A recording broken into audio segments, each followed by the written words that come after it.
National Weather Service in St. Louis has issued a severe thunderstorm warning for northwestern Clinton County in south-central Illinois, southeastern Madison County in south-central Illinois, northeastern St. Clair County in south-central Illinois, until 12:15 a.m. At 10:39 p.m., a severe thunderstorm were located along a line extending from Freeburg to Edwardsville, moving east at 40 miles per hour.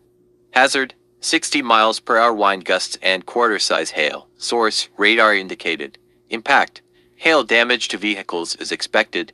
Expect damage to roofs, siding, and trees. Locations impacted includes Centralia, Nashville, Germantown, Hoffman, Carlisle, Fairview Heights, Ferguson, Shiloh, and Alton. This includes the following highways. Interstate 56 in Illinois between exits 18 and 34.